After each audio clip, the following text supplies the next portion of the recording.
ভরা মৌসুমে লঘুচাপের প্রভাবে বিপাকে পড়েছেন বরগুনার তালতলী শুটকি পল্লীর শুটকি উৎপাদনকারীরা। দর্শক, এই বিষয়ে আরো খবর জানাতে যুক্ত হচ্ছেন আমাদের সহকর্মী সুমন শিকদার। সুমন, প্রতিকূল আবহাওয়ায় শুটকি কিভাবে সংরক্ষণ করা হচ্ছে?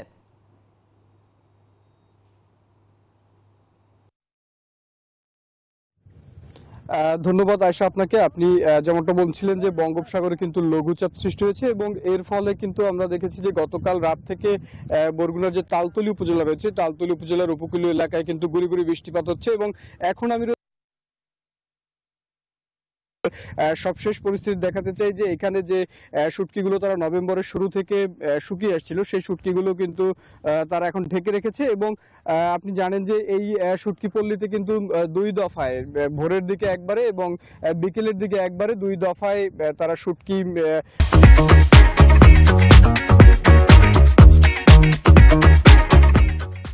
মাছ আহরণ করে নিয়ে আসে এবং যেগুলো এই চরে শুকানো হয়। এবং এই সকালে যে মাছগুলো নিয়ে এসেছে, বিশেষ করে চিংড়ি মাছ, সেই চিংড়ি মাছগুলো কিন্তু এখন যারা এখানে শ্রমিক রয়েছে এই কাজের সাথে জড়িত, তারা কিন্তু শুকানোর দায়িত্ব করেছে এবং যে শুটকিগুলো ইতিমধ্যে শুকানো হয়ে গেছে সেগুলো কিন্তু সংরক্ষণ করেছে। এবং আমরা দেখতে পাচ্ছি, আপনি দেখতে পাচ্ছেন যে আমাদের পাশে যে ঢাকা যে জায়গাগুলো রয়েছে, এই ঢাকা জায়গাগুলোতে কিন্তু তারা যে শুকনো শুটকিগুলো রয়েছে সেই শুটকিগুলোকে বৃষ্টির হাত থেকে রক্ষা করার জন্য কিন্তু তারা ঢেকে রেখেছে। এবং আজ সকালে যে শুটকিগুলো এসেছে সেই শুটকিগুলো কিন্তু এখন তারা বাছাই করছে যে বিভিন্ন বিভিন্ন শ্রেণী অনুযায়ী কিন্তু এই শুটকিগুলোকে শুকিয়ে এই শুটকিগুলো দেশের বিভিন্ন অঞ্চলে এখান থেকে সরবরাহ করা হয়।